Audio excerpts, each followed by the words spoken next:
Jadi lakukan yang terbaik apapun kerjaan kalian saat ini. Jadi kalau kalian emang suka sama seseorang, diutarakan, diungkapkan, jangan dipendam-pendam, jangan mendam perasaan sendiri.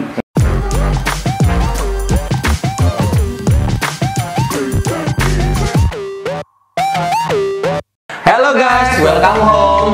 Balik lagi dengan gue James Dan gue Halim. Nah, jadi hari ini tuh kita masih ngebahas drakor startup ya. Yap, yang kebetulan banget kemarin di hari Minggu baru habis ya. Sedih deh. Oke, jadi sebenarnya tuh banyak banget ya pelajaran yang kita bisa ambil dari drakor startup ini. Karena tuh banyak banget scene-scene tuh yang related dengan kehidupan kita tuh sehari-hari ya. Bener banget, bener banget. Nah, tapi di sini kita nggak bisa bahas scene-nya secara detail satu persatu karena bakal panjang banget videonya. Jadi di sini kita ngebahas scene yang menurut kita berkesan aja ya. Nah, kalau kita ngebahas drama ini, startup, pasti nggak lepas dari sandbox ya. Nah, di sini ada scene di mana kenapa CEO-nya ini mau pakai namanya perusahaannya jadi sandbox. Kata CEO sandbox-nya, saat kita lihat taman bermain anak-anak, ada pasir untuk melindungi mereka agar nggak terluka dan saat jatuh. Nah, jadi dia tuh terinspirasi dari itu. Itu sih keren banget sih menurut gua. Wah, jadi ada pesan tersirat nih ya dari itu ya. Betul banget tuh. Nah, jadi bagi teman-teman nih yang sekarang ini saat ini mau bermulai berbisnis, jadi jangan pernah takut ya.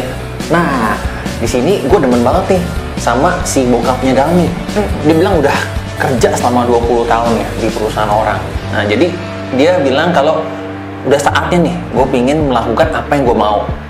Jadi bagi teman-teman nih yang udah ada passion di satu bidang, nah kalian jalanilah passion itu. Ikutin kata hati kalian. Setuju banget. Keren banget kok James. Wah, bokap Dalmi visioner banget ya. Jadi kalau bicara passion, jadi ada scene dimana saat Dosan dan teman-temannya kembali dari Amerika ke Korea. Nah, mereka kan memutuskan buat bisnisnya di Korea. Jadi Yongsan yang ditunjuk sebagai CEO-nya itu datangin Ji Pyong untuk meminta saran. Nah, saran yang diberikan Ji Pyong adalah lakukan yang dia suka, lakukan yang kau suka. Ji Pyong bertanya kenapa menjalankan bisnis ini.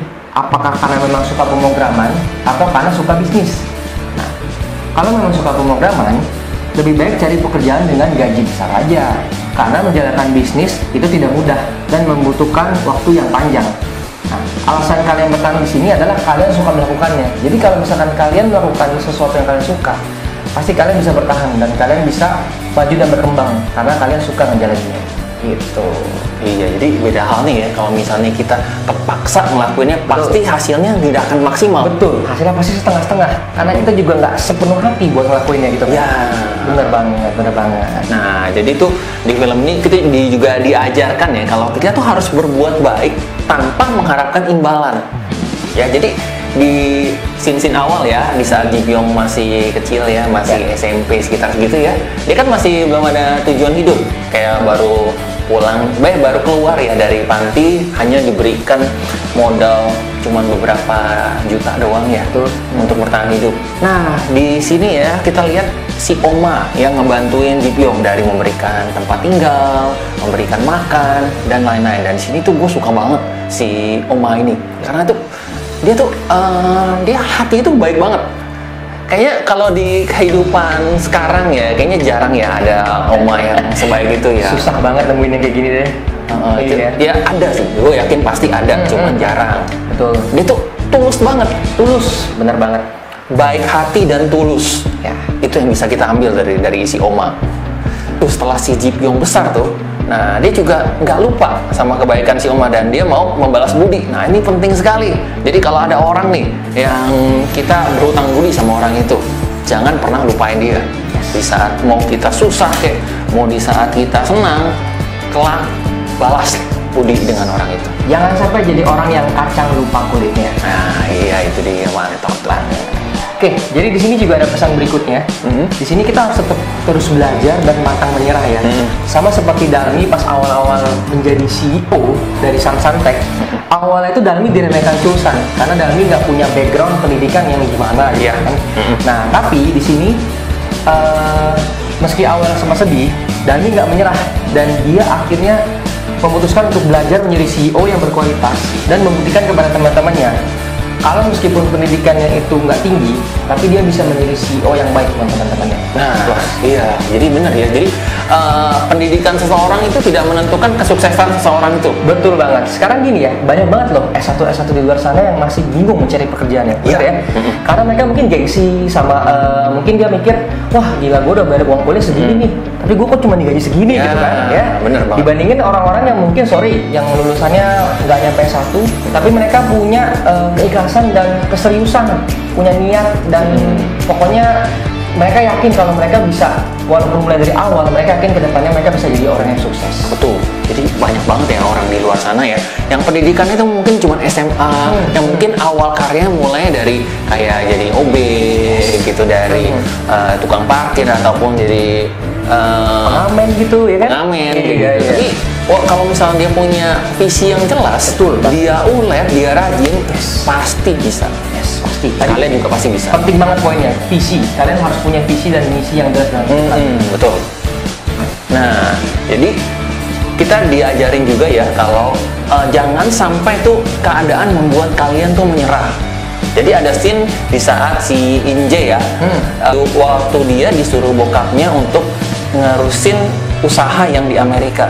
Ya. Padahal sebenarnya secara tidak langsung dia dipecat. Ya, atau dikeluarkan lah dari perusahaan yang dia rintis dari kecil. Jadi setelah itu dia bukannya nyerah ya, tapi malah dia akhirnya ngebuktiin ke bokap tirinya itu kalau dia bisa mulai lagi dari kecil, perusahaan kecil dia bangun lagi, dan dia akan bisa sukses tanpa bantuan ayah tirinya. Nah, sama di sini juga nih, kalau kita lihat dari segi percintaannya ya, nah ini kan Dosan ini kan sebenarnya bukan Dosan yang menulis surat pas Dalmi surat-suratan dengan Ji Pyong saat kecil. Saat kecil. Betul. Nah jadi dalam drama ini Dosan akhirnya mulai suka nih sama Dalmi. Ya, Dosan tapi dia berani mengutarakan perasaannya sama Dalmi. Betul. Sementara Ji Pyong yang bahkan sampai ditinggal 3 tahun. 3 tahun guys. Tahun luar. Ditinggal Dosan ke Silicon Valley, ke Amerika, bahkan sampai Dosan balik lagi, Ji Pyong nggak menyatakan perasaannya. Itu bukan waktu yang singkat loh padahal. Itu bukan waktu yang singkat loh. 3 tahun itu lama guys. Kalau misalkan hubungan itu 3 tahun itu udah pasti chemistry udah kuat banget. Iya. Ya? Betul. Guys, jadi pelajarannya buat kalian. Jadi kalau kalian emang suka sama seseorang, diutarakan, diungkapkan, jangan dipendam-pendam, jangan pendam perasaan sendiri. Kalian bakal sedih sendiri, kalian bakal nyesel nanti ujung-ujungnya. Mendingan kalian utarain aja. Kalaupun kalian udah utarain, kalian juga pastiin, kalian make sure bahwa oke, komitmennya mau seperti apa. Karena sebenarnya di sini Ji Pyong ada ngomong sih sebelumnya ya bahwa Ji Pyong suka sama Dalmi. Iya. Tapi Ji Pyong nggak menyatakan bahwa dia butuh jawaban atau kayak gue pengen jadi pacar gue. Dia nggak kayak gitu. Dia hanya mengungkapkan perasaannya aja, tapi dia nggak bilang bahwa maukah Dalmi jadi pacar gue atau kayak gitu. Nggak ada kayak gitunya. Jadi ya udah sia-sia, dan akhirnya 3 tahun setelah Dosan kembali dari Silicon Valley, Dosan lebih berani untuk mengungkapkan perasaannya, dan akhirnya Dosan menanyakan, dan akhirnya Dosan yang endingnya kayak kita tahu. Dosan akan married dengan Dalmi. Endingnya seperti itu ya, happy ending sih. Oke, jadi untuk di episode terakhirnya kalian juga akan dapetin pesan yang bagus banget dari film ini. Jadi ada scene dimana mereka nulis lagi surat-surat kecil yang bisa ditempel ke kayak tembok-tembok gitulah, anggaplah ya, untuk orang-orang yang mau masuk sandbox. Di situ ada pesan yang bagus banget. Untuk mengubah dunia, ikuti mimpimu, follow your dream. Ya, jadi kalau misalnya kita emang punya impian yang besar ya, terus ikutin mimpimu. Kalau misalnya kalian punya impian yang besar, terus kejar walaupun memang itu susah gitu. Jadi kita harus punya tuh mimpi yang besar, jangan kayak cuman gue pinginnya kerja aja, atau gue pinginnya ya udahlah gue punya ini aja udah cukup gitu. Jadi jangan punya impian yang kecil-kecil aja, punya impian yang besar setinggi langit. Betul. Gitu. Jadi itu kita berusaha untuk menggaihnya. Kalau misalnya kita cuma punya impian kecil, di saat kita sudah meraihnya, oh ya udah gitu. Jadi kayak kita cuma ngikutin arus aja begitu.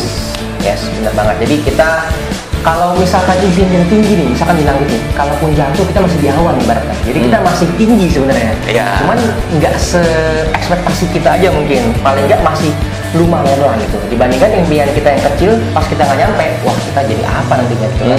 Betul.